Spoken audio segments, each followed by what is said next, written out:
এই গর্দব সোর সোরটা বাংলা ভাষায় বক্তৃতা করে কি কাওয়া না কি কি কি কি, এদের লাগিয়ে আবার জাতি কান্দে। যেগুলো আপনারা লেখেন মানুষকে বুঝ দেওয়ার জন্য, সুন্দর সুন্দর কথা লেখেন আপনারা, এতে আমাদের হৃদয়ে ক্ষরণ হয়, চোখে পানি আসে স্মৃতি কথা বলার জন্য। সে স্মৃতিও বোধ হয় তার নাই। আমার জানা মতে যিনি বসেছেন আমার পাশে, ওনার জন্মদাতাকে যখন কুলাঙ্গারেরা ধরে নিয়ে যায় নরপশুরা, তখন ওনার বয়স হয়তো বা 4 অথবা 5 বছর। কাজে অতটা স্মৃতিও ওনার নাই, আছে শুধু সারা জীবনের হৃদয়ের কান্না। এখন ওনার বয়স 59 বছর, আমার হিসাব অনুযায়ী 58-59। হৃদয়ের কান্না। তার যে বড় ভাইটি তখন 12-13 বছর ছিল, মিশুক মুনির, ওনার সঙ্গে 2-1 বার আমার তার কর্মক্ষেত্রে পরিচয় ছিল। ওনার সঙ্গে আমার কোনো, আজকে যার সঙ্গে কথা বলতে বসেছি ওনার সঙ্গে পরিচয় নেই। ওই যে আপনি আলুর পথে বলছেন, কি আলুর পথে? ওই স্বাধীন সংলাপ, কি স্বাধীন? কেন এগুলা বলেন আপনারা টেলিভিশনে? বলে বলে মানুষকে বিভ্রান্ত করেন। এই দেশ স্বাধীনও না, এই দেশের স্বাধীনতা নাই, মানুষের ব্যক্তির স্বাধীনতা নয়, আলো তো নাই। এটা অন্ধকারের এমন গভীরেই দেশ নিমজ্জিত হয়েছে। আমার জীবনকালে এই দেশে আর কোনো আলোকবর্তিকা আমি দেখতে পারবো এটা আমি মনে করি না। যেগুলো আপনারা লেখেন মানুষকে বুঝ দেওয়ার জন্য, সুন্দর সুন্দর কথা লেখেন আপনারা, এতে আমাদের হৃদয়ে ক্ষরণ হয়, চোখে পানি আসে।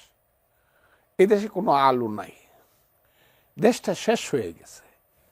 54 বছর আগে 69, 70, 71, আমি 69 সনের সেপ্টেম্বর মাসে এসে ঢাকা বিশ্ববিদ্যালয়ে ভর্তি হয়েছি MA ক্লাসে, 22 বছর বয়সে, 22.5 বছর বয়সে। সেপ্টেম্বর মাসে ভর্তিছি, অক্টোবর, নভেম্বর, ডিসেম্বর মাসে হঠাৎ করে 69 সনের ডিসেম্বর মাসে এই মনির চৌধুরী সাহেব বলতেছে, 2 জন টিচার আমাদের জগন্নাথ হলের উত্তর গেটের সামনে তখন পিঠা বানাইতো।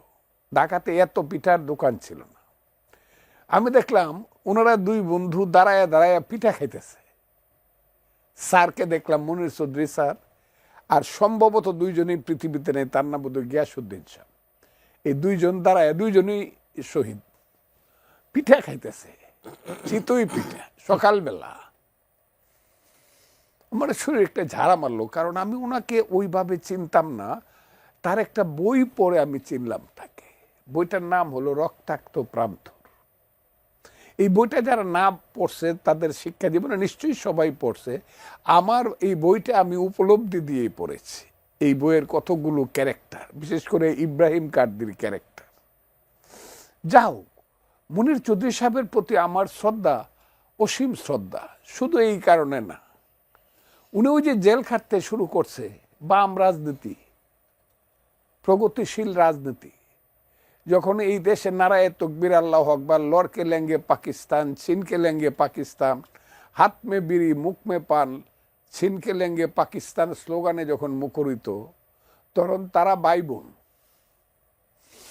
জনাব মনির চৌধুরী এবং নাদিরা বেগম, তারা তখন স্লোগান দেয়, এ আজাদি ঝোটা হে লাখো ইনসান ভুকা হে। কত শ্রদ্ধা পাওয়ার যোগ্য।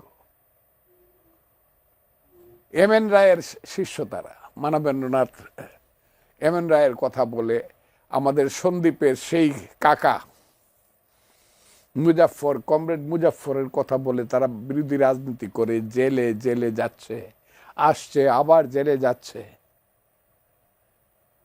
ভাই বোন 2 জন ভাষা আন্দোলনে জেলে গেল, সব কিছু, ভাষা আন্দোলনে গিয়ে কবর কবিতা নাটক করলো, কত কিছু। মনির চৌধুরীর ইতিহাস বলে শেষ করা যাবে না। অল্প বয়সে মারা গেছে আমি বলবো না, তবে মধ্য গগনে তখনও তিনি আসেন নাই। তার জীবন সূর্যটা তখনও মধ্য গগনে আসে নাই, তখন উনি পৃথিবী ছেড়ে তাকে যেতে বাধ্য করা হলো। সেই 14ই কত কমু আপনাকে, আমি বলে 5 দিন বলতে পারবো আমি, নির্ঘুম। কারণ আমি নিজে যোদ্ধা ছিলাম, শুধু যোদ্ধা ছিলাম না, শুধু অস্ত্র হাতে একটা রাইফেল নিয়ে গুলি করছি তা না, আমি বুঝে শুনে যুদ্ধে গেছি।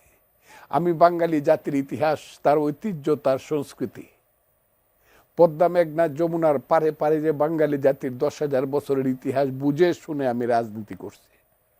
কারণ আমি যখন মুক্তিযুদ্ধে যাই তখন আমি MA ফাইনাল ইয়ারের ছাত্র, আমার বয়স 23 বছর, এবং আমি এখনকার মতো গর্দবদের সাথে মিলতাম না। তারা ভালো কি মন্দ পরবর্তী সময়ে সেটা আমি বলবো না, আমার সেই সময় রিয়েল মিলটাই ছিল সিরাজুল আলম খান, আব্দুর রাজ্জাকদের মতো লোকজন, ছাত্রনেতাদের সাথে। রাশেদ খান মেননদেরকে দেখলে সালাম দিতাম, সাইফুদ্দিন আহমদ মানিক, মতিয়া চৌধুরীরা, তাদেরকে দেখলেই সালাম দিতাম। তারা ছিল ছাত্র নেতা বা নেত্রী। এই গর্দব সোর সোরটা বাংলা ভাষায় বক্তৃতা করে কি কাওয়া না কি কি কি কি, এদের লাগিয়ে আবার জাতি কান্দে, ওইসব না। কাজেই আমি যে কথাটা বলতে চাই, সেইখান থেকে রাজনীতি করতে করতে করতে করতে একটা পর্যায়ে যখন তাদের ভাষা আন্দোলন, তাদের চিন্তায় চেতনায় বাঙালি জাতি যখন এক জায়গাতে আসলো, এবং তাদের চেতনার স্তরটা যখন একটু সংশোধিত হয়ে 60-এর দশকের দ্বিতীয় পর্যায়ে আইসা 66 সনে যখন এটা জাতীয়তাবাদী রূপ নিল, বাঙালি জাতীয়তাবাদী আন্দোলনের প্রগতিশীল বাঙালি জাতীয়তাবাদী রূপ, এবং যখন স্লোগানটা আসলো তুমি কে আমি কে বাঙালি বাঙালি, তোমার আমার ঠিকানা পদ্মা মেঘনা যমুনা, শ্রেষ্ঠ স্লোগান। তোমার আমার জাতীয়তাবাদের সবচেয়ে শ্রেষ্ঠ স্লোগান, তোমার আমার ঠিকানা পদ্মা মেঘনা যমুনা। রক্ত সূর্য উঠেছে, সেই যুদ্ধটা আমি করেছি। সেই যুদ্ধের পর্যায়ে পর্যায়ে আমাদের এই যে বুদ্ধিজীবীরা যাদেরকে হত্যা, ওই যে গিয়াসউদ্দিন আহমদকে মারা হয়েছে, মৃত্যুর আগে লিখে গেছে রাইফেল রুটি আওরত, কঠিন ব্যাপার। এই যে জিসি দেবকে হত্যা করা হয়েছে, এই যে ডক্টর আব্দুল আলিম চৌধুরী ডাক্তার, চোখের ডাক্তার ছিল বইলা, যেহেতু সে সৈয়দ নজরুল ইসলামের আত্মীয় ছিল, সেই বাড়িতে সৈয়দ নজরুল ইসলাম পালাইছিল, এই অপরাধার চোখ খুললে মারা হয়েছে। তাদের দুর্ভাগ্য হলো তারা বাবার লাশটা পায় নাই, বা তার আম্মা তার স্বামীর লাশটা পায়, এটা তাদের দুর্ভাগ্য। আমিও মনে করি এটা দুর্ভাগ্য। কিন্তু মুনির চৌধুরীদেরকে হত্যা করার কারণটা হলো এই দেশটাকে মেধাশূন্য করা, বাঙালি যাতে সামনের দিকে আগাতে না পারে, তার চোখটাকে তুলে ফেলা, যাতে অন্ধকার সব। সেই মুনির চৌধুরী সাহেবদেরকে হত্যা করা হইল, ওই যে বিচারের কথা বলেন, এই কথা বলেন, ওই কথা বলেন।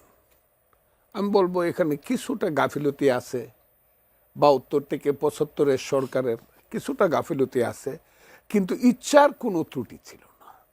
একটু সময়, তারা মনে হয় সময়টা পাচ্ছে আচ্ছা আস্তে আস্তে করি, কিন্তু সময়টা কিন্তু চলে যাচ্ছে। মুনির চৌধুরী সাহেবদের মতো মহামানবদেরকে এবং অন্যান্য বুদ্ধিজীবীদেরকে আজকে যে 14ই ডিসেম্বর বুদ্ধিজীবী হত্যা দিবস, যাদেরকে হত্যা করছে তাদের কঠিন বিচার হওয়া উচিত ছিল, যে বিচারটা হয় না। এখন বরং এইসব অমানুষ, নরপশু, নরাদমরা এইসবকে নিয়ে ঠাট্টা মশকরা